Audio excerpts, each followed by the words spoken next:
I'm not sure what this is going to be like because I'm here in Sorrento, having a great time.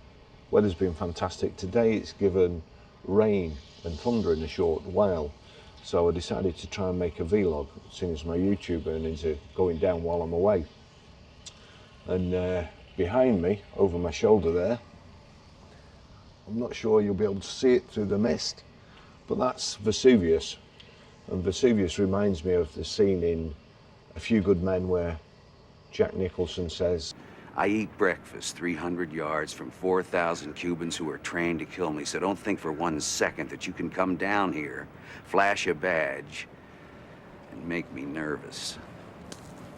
And Vesuvius there, you probably all know what happened with Vesuvius and that it's overdue to erupt. Anyway, here I am, just eating breakfast, a few hundred yards away from something that could possibly kill me. I'm trying to film a vlog today. I went down to reception. There's a special room. There's a guy plastering it. I went to another place to set my camera up, and then they put the music on, which of course will copyright my video. So I had to move. Anyway, I'm on the rooftop. It's a bit breezy on the rooftop, so I'm not sure what the sound's going to be like. Hopefully it won't be too bad. And since I've come away, the stories, the EV stories, you know, they just get worse and worse. And I just wonder whether everything is a lie about EVs. I mean, I don't understand them. You know, I've got this volt test unit, and the more tests I see that volt tests are doing, the less I understand them. Also, the battery on my phone's not 2 years old. I normally get a new one every year, so I've never noticed this before. And the reason I didn't get a new one last year was because I read Cobalt Red about the mining process of lithium batteries, of cobalt and so on, and the slave labour, the death, the disease and so on that goes into it. So I decided not to get a new phone. That's my protest into cobalt mining. My phone here, I get up in the morning, it's 100%. The actual battery state of health itself shows 89%. But when I have breakfast, I check my emails and so on, the whole phone's battery state of health is 89%. So you've got 89% of 100% to start off with. So you charge your phone to 100%, which is only 89%. And then when you start using it, your phone of course drops from what is 100% of 89%, you're at 80%. So what's that? And it's in no time, and I'm having to carry a spare charger, a lithium, you know, like a power pack. And I look on the internet now, power packs, they're catching on fire all over the place, on planes and so on.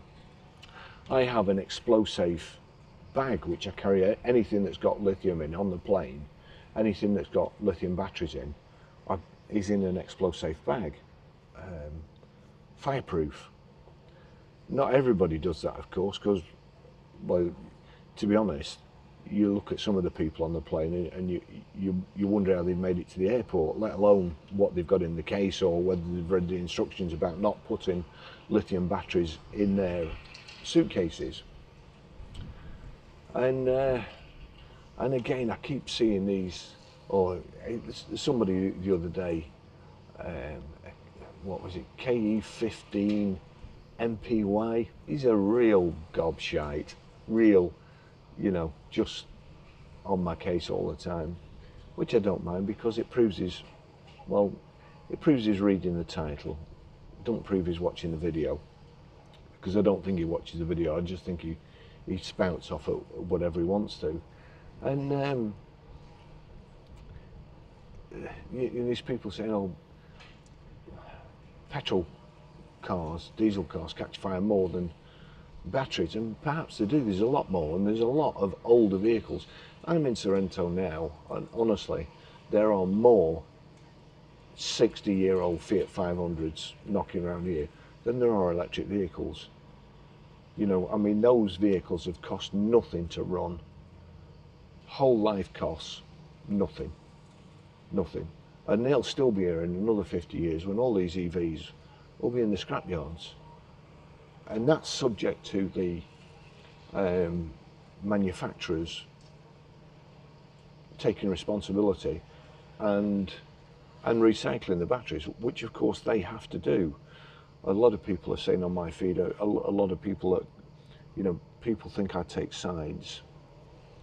I am not taking sides about electric vehicles and petrol and diesel. I'm taking the motor trade side, and the motor trade is getting a very raw deal. You get people like the Climate Intelligence Unit just spouting rubbish, absolute rubbish.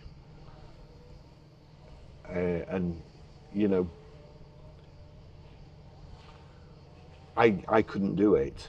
No matter what you think of me, I couldn't sit here and say something to you lot that I don't believe is true and that I know not to be true. And they must know what they're saying is not true.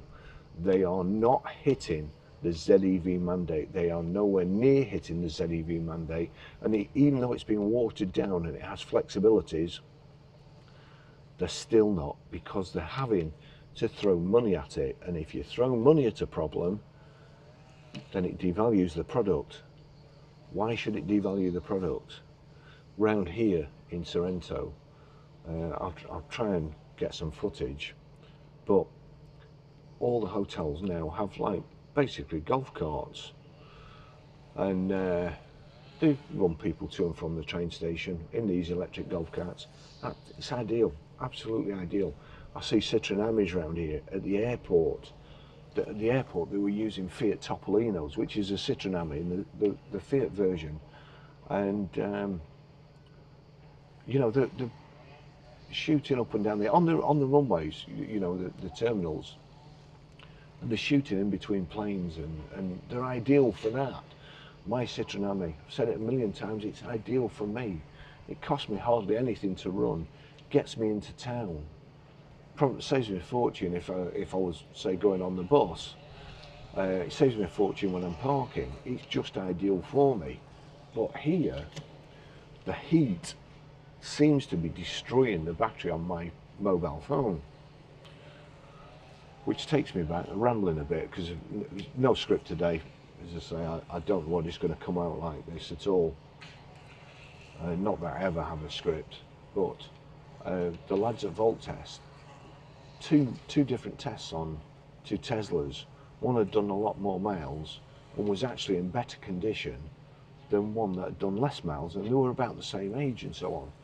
So the problem is, you know, virtually cars, can't I say cars not EVs, ICE cars, you can kind of tell the condition of the engine. Worst came to the worst, you could do a compression test, I suppose, and so on. How often it's been redlined, or not that you can redline things these days, of course. But you know, to break things down, we're at a stage now where it's really, we can actually pinpoint problems, except with EVs, because I did two tests on two identical cars the other week, identical ages. One had been fast charged more than the other, and sorry, these two were vans. And even though one had done 60,000 miles more than the other, it was only about 3% difference in battery state of health. And then I go on British car auctions, as you know, and I look on there and I despair, because there's some cars, you know, 12 months old with battery warnings. These others, battery state of health less than warranty. And then I also wonder, because there's some that have actually got more than 100%. Now, ask yourself a question. If your car starts off with over 100%, it's not really over 100%, is it? A cup can hold 100%. You try and put 100% more in and it just spills out. But yet with batteries, they are reading above, 103%. Is it a safety margin, or is it to make sure that it doesn't drop below 70% during the warranty period? Is it managed so it doesn't drop below the warranty period? And they have to put a new battery in your vehicle. I wonder, all my time in the motor trade, I wonder, and usually you'll laugh at this, but there's a lot of people who are ageist on here. That didn't used to be the case in my younger days. We were taught to respect our elders. Now it seems people don't respect their elders, and you get bits of kids in dealerships talking to older people like they're a piece of shit. Think you know better. Trust me, you don't. You don't know better. You really don't. The only thing about being 60 is, what does it mean? It means you're better than two 30-year-olds. You're more experienced. There's no substitute for experience. But these young people, they come up with these ideas and they, beat the system. Rather than doing the job properly, beat the system. Rather than doing the job the way it should be done, oh no, I'll do this, I'll do that. Shortcut. And it never works. Dieselgate. Somebody's bright idea. Again, I don't think, to be honest, if you set a test and somebody passes it, they've either passed the test or they've outsmarted you. What was the worst thing that happened? People got cheaper road tax. The manufacturers didn't do you any harm, really. You got cheaper road tax. You should be thanking Volkswagen. So, battery state of health tests. You can't say batteries lasting longer than ever. The battery lasts longer than the car. Well, no, it doesn't. The car lasts as long as the battery, because once the battery's gone, you throw the car away, because you can't afford to put a new battery in the car. Because even though EVs are discounted massively, they're still not. Parts aren't discounted the same as new cars. You've got to pay full price for a car. So if you have to buy a battery, and it's 60%, 40 to 60% of the car, and a car's discounted by 40% new, basically you're just paying for the battery. The car's for nothing, you're paying for the battery. And therefore, if you need a new battery for that car, you may as well throw it away and just buy a new car. It's that simple. Also, the thing about the batteries isn't true, because with these battery state of health tests now, it's showing there are so many differences between the same age car, the same mileage car. It's just how it's been driven, whether it's been ragged. And it's so easy to rag these EVs. They just set off like the clappers. Hence there's so many slow speed, or what you would assume would be a slow speed, car crashes in car parks. EVs hanging out the side of, you'd be trying to manoeuvre an EV on here and you'd end up in the sea, the Bay of Naples. Touch the accelerator and you're away. It's instant torque. And of course automatic, so you've no chance of feathering the clutch. It just takes off. Battery state of health. You cannot buy a car, an EV, without a battery state of health certificate, because two identical cars could be parked side by side and the difference in battery state of health can be phenomenal. Not just that, there could be a fault on one. You just don't know. So make sure, I know this is just a talk today, really. See if my setup works here. I'm sat here on the roof, totally chilled in Sorrento. My blood pressure, let me just show you. I didn't have my bracelet on there. That's that. Test my blood pressure. That's my blood pressure while I'm here. Okay. 18-year-old blood pressure. Place is fantastic. Chilled out. Everybody here is fantastic.